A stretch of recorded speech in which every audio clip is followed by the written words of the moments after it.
ವೈರಿ ಪೈಲಟ್ಗಳು ಯಾಕೆ ನೆಮ್ಮದಿಯಾಗಿ ನಿದ್ದೆ ಮಾಡಲ್ಲ? ಈ ರೀತಿಯ ಒಂದು ಬರಹ ಇರುವಂತಹ ವಿಮಾನದ ಚಿತ್ರದ ಮುಂಭಾಗ ನಿಂತು ಪ್ರಧಾನಿ ನರೇಂದ್ರ ಮೋದಿ ಅವರು ಒಂದು ಫೋಟೋ ಕ್ಲಿಕ್ಕಿಸಿಕೊಂಡಿದ್ದಾರೆ. ಆ ಫೋಟೋವನ್ನ ಪೋಸ್ಟ್ ಮಾಡಿದ್ದಾರೆ. ಗೋಡೆ ಬರಹದ ಜೊತೆ ವಿಮಾನದ ಚಿತ್ರ ಇರುವಂತಹ ಆ ಒಂದು ದೃಶ್ಯ ನೀವು ನೋಡ್ತಾ ಇದ್ರಿ.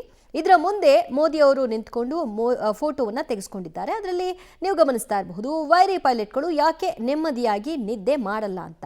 ಅದಕ್ಕೆ ಕಾರಣ ನಮ್ಮ ಬಳಿ ಇರ್ತಕ್ಕಂತಹ ಶಸ್ತ್ರಾಸ್ತ್ರಗಳು. ಅಷ್ಟು ಬಲಿಷ್ಠವಾಗಿದೆ ಭಾರತ ಮತ್ತು ನಮ್ಮ ಸೈನಿಕರು. ಸೊ ಇದೆಲ್ಲದರ ಪರಿಣಾಮ ನಿದ್ದೆಯಲ್ಲೂ ಕೂಡ ಪಾಕಿಸ್ತಾನ ಯುದ್ಧದ ಬಗ್ಗೆ ಯೋಚನೆ ಮಾಡೋದಕ್ಕೂ ಕೂಡ ಹೋಗಬಾರ್ದು ಅಂತಹದ್ದೊಂದು ಏಟನ್ನು ಈಗಾಗಲೇ ಕೊಟ್ಟಾಗಿದೆ. ಅದಕ್ಕೆ ಪ್ರತಿಯಾಗಿ ಒಂದಷ್ಟು ಪೋಸ್ಟರ್ಸ್ಗಳನ್ನು ಹಾಕೋ ಮೂಲಕವಾಗಿ ಇನ್ನಷ್ಟು ಎಚ್ಚರಿಸುವಂತಹ ಕೆಲಸವನ್ನು ಮಾಡಲಾಗ್ತಿದೆ. ಮತ್ತಷ್ಟು ಅಪ್ಡೇಟ್ಸ್ ಕೊಡ್ತಾರೆ ಪವಿತ್ರ, ನೀವು ಅವಾಗಲೇ ಹೇಳ್ತಾ ಇದ್ರಿ, why enemy pilots don't sleep ಅನ್ನುವಂತಹ ಬರಹದ ಮುಂಭಾಗದಲ್ಲಿ ಪ್ರಧಾನಿಯವರು ನಿಂತಿರೋದು ಅಂತ. ಅಂದರೆ ನಮ್ಮ ಶಸ್ತ್ರಾಸ್ತ್ರಗಳ ಶಕ್ತಿ ಬಲ ಏನು, ಸೈನಿಕರ ಶಕ್ತಿ ಏನು ಅನ್ನೋದನ್ನ ಈ ಮೂಲಕವಾಗಿ ಒಂದ್ಸರಿ ಆಲ್ರೆಡಿ ಪಾಕಿಸ್ತಾನಕ್ಕೆ ತೋರಿಸಾಗಿದೆ. ಇದನ್ನ ಹಾಕೋ ಮೂಲಕವಾಗಿ ಏನು ಮೆಸೇಜ್ ಇದೆ? ದಿವ್ಯ, ಒಂದು ಭಾರತ ದೇಶದ ಈ ಆಪರೇಷನ್ ಸಿಂಧೂರ ಏನಿದೆ ಅದು ಜಗತ್ತೇ ನಿಬ್ಬೆರಗಾಗುವಂತಹ ಆಪರೇಷನ್ ಅದು. ಯಾಕಂದ್ರೆ ಶತ್ರು ದೇಶದ ವಾಯುನೆಲೆಯನ್ನ ಧ್ವಂಸ ಮಾಡುವಂಥದ್ದು, ಅಲ್ಲಿನ ಏರ್ ಡಿಫೆನ್ಸ್ ಸಿಸ್ಟಮ್ ಅನ್ನ ನುಚ್ಚು ನೂರು ಮಾಡುವಂಥದ್ದು, ರೆಡಾರ್ ಸಿಸ್ಟಮ್ ಗಳನ್ನ ಕಂಪ್ಲೀಟ್ ಆಗಿ ಕೊಲ್ಯಾಪ್ಸ್ ಮಾಡುವಂಥದ್ದು, ಇದ್ಯಾವುದು ಕೂಡ ಸಾಮಾನ್ಯದ ಮಾತಲ್ಲ. ಅಲ್ಲಿರುವಂತಹ ಉಗ್ರ ನೆಲೆಗಳನ್ನೇ ಟಾರ್ಗೆಟ್ ಮಾಡಿ ಅಲ್ಲಿರುವಂತಹ ಮಿಲಿಟರಿ ಪಡೆಗಳು ಕೆಣಕಿದಾಗ ಎಗೈನ್ ಅಲ್ಲಿನ ಮಿಲಿಟರಿ ಪಡೆಗಳಿಗೂ ಕೂಡ ಬುದ್ಧಿಯನ್ನ ಕಲಿಸಿ ಬಂದಿತ್ತು ಭಾರತ.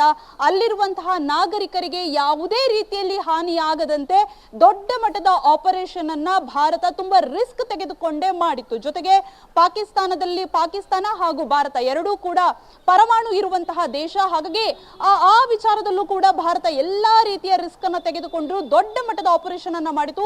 12 ಏರ್ ಬೇಸ್ಗಳು, ಅದರಲ್ಲೂ ಕೂಡ ನೂರ್ಖಾನ್ ಏರ್ ಬೇಸ್ಗಳು ಪಾಕಿಸ್ತಾನದ ನರನಾಡಿಯಾಗಿರುವಂತದ್ದು. ಸೊ ಅದೆಲ್ಲವನ್ನ ಕೂಡ ಧ್ವಂಸಗೊಳಿಸಿತ್ತು. ಪಾಕಿಸ್ತಾನದ ಪ್ರಮುಖ ನಗರಗಳು ರಾವಲ್ಪಿಂಡಿ ಇರ್ಬೋದು, ಕರಾಚಿ ಇರ್ಬೋದು, ಸಿಯಾಲ್ಕೋಟ್ ಇರ್ಬೋದು, ಲಾಹೋರ್ ಇರ್ಬೋದು, ಸೊ ಎಲ್ಲ ಅಲ್ಲಿರುವಂತಹ ಏರ್ ಡಿಫೆನ್ಸ್ ಸಿಸ್ಟಮ್ ಗಳನ್ನ ಧ್ವಂಸಗೊಳಿಸಿತು, ಏರ್ ಬೇಸ್ ಗಳನ್ನ ಧ್ವಂಸಗೊಳಿಸಿತ್ತು. ಸೊ ಇದಕ್ಕೆ ಕಾರಣವಾಗಿರುವಂತದ್ದು ಫೈಟರ್ ಜೆಟ್, ಜೊತೆಗೆ ನಮ್ಮಲ್ಲಿರುವಂತಹ ಏರ್ ಡಿಫೆನ್ಸ್ ಸಿಸ್ಟಮ್ ಎಷ್ಟು ಸ್ಟ್ರಾಂಗ್ ಇದೆ ಅನ್ನುವಂಥದ್ದನ್ನ ಭಾರತ, ಜೊತೆಗೆ ಮೇಕ್ ಇನ್ ಇಂಡಿಯಾ ಅನ್ನುವಂಥದ್ದನ್ನ ಸ್ಪಷ್ಟವಾಗಿ ಹೇಳ್ತಾ ಇದ್ರು ನಿನ್ನೆ ನರೇಂದ್ರ ಮೋದಿ ಅವರು. ಸೊ ಹಾಗಾಗಿ ನಮ್ಮ ವಾಯುಪಡೆಯ ಶಕ್ತಿ ಪ್ರದರ್ಶನ, ನಮ್ಮ ಸೈನಿಕರ ಶಕ್ತಿ ಪ್ರದರ್ಶನ ಹೇಗಾಯ್ತು ಅನ್ನುವಂಥದ್ದಕ್ಕೆ ಇದು ಸಾಕ್ಷಿ. ಅದಕ್ಕೆ ಪೂರಕ ಎನ್ನುವಂತೆ ಇವತ್ತು ಒಂದು ಪ್ರಧಾನಿಯವರು ಒಂದು ಫೋಟೋವನ್ನ ತೆಗೆದುಕೊಂಡಿದ್ದಾರೆ. ಆ ಮೇಲಿರುವಂತಹ ಕ್ಯಾಪ್ಷನ್ ಎಲ್ಲವನ್ನ ಹೇಳಿಬಿಡುತ್ತೆ.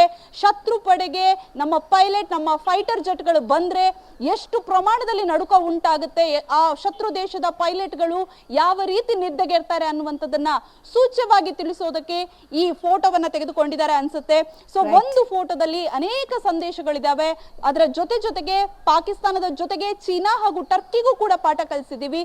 ಹಾಗಾಗಿ ಅದೆಲ್ಲವನ್ನ ಕೂಡ ಸಿಂಬಾಲಿಕ್ ಆಗಿ ಹೇಳಿದ್ದಾರೆ. ಫೈನ್, ಸಂಪರ್ಕದಲ್ಲಿರಿ ಪವಿತ್ರ, ಇನ್ನಷ್ಟು ಅಪ್ಡೇಟ್ಸ್ ಪಡ್ಕೊಳ್ತೀವಿ. ಇದರಲ್ಲಿ ಪಾಕಿಸ್ತಾನಕ್ಕೆ ಮಾತ್ರ ಅಲ್ಲ, ಟರ್ಕಿ ಮತ್ತು ಚೀನಾಗೂ ಕೂಡ ಪಾಠ ಇದೆ. ಅವರು ಕಳಿಸಿದಂತಹ ಡ್ರೋನ್ಗಳಾಗಲಿ ಮಿಸೈಲ್ಸ್ಗಳಾಗಲಿ ಹೇಗೆ ನಮ್ಮ ಶಕ್ತಿಶಾಲಿ ಶಸ್ತ್ರಾಸ್ತ್ರಗಳು ಹೊಡೆದು ಹಾಕಿವೆ, ಹಾಗಾಗಿ ಶತ್ರು ರಾಷ್ಟ್ರಗಳನ್ನು ಹೇಗೆ ನಿದ್ದೆಯಿಂದ ಎದ್ದೇಳುವಂತೆ ಮಾಡಲೇ ಇಲ್ಲ ಅನ್ನೋದ್ರ ಬಗ್ಗೆ ಇದೊಂದು ಸಂದೇಶ ಇದೆ. ಅದನ್ನು ಅರ್ಥ ಮಾಡ್ಕೊಂಡು ಇನ್ನಾದರೂ ಪಾಠ ಕಲಿತಾ ಪಾಕಿಸ್ತಾನ ಕಾದು ನೋಡಬೇಕು.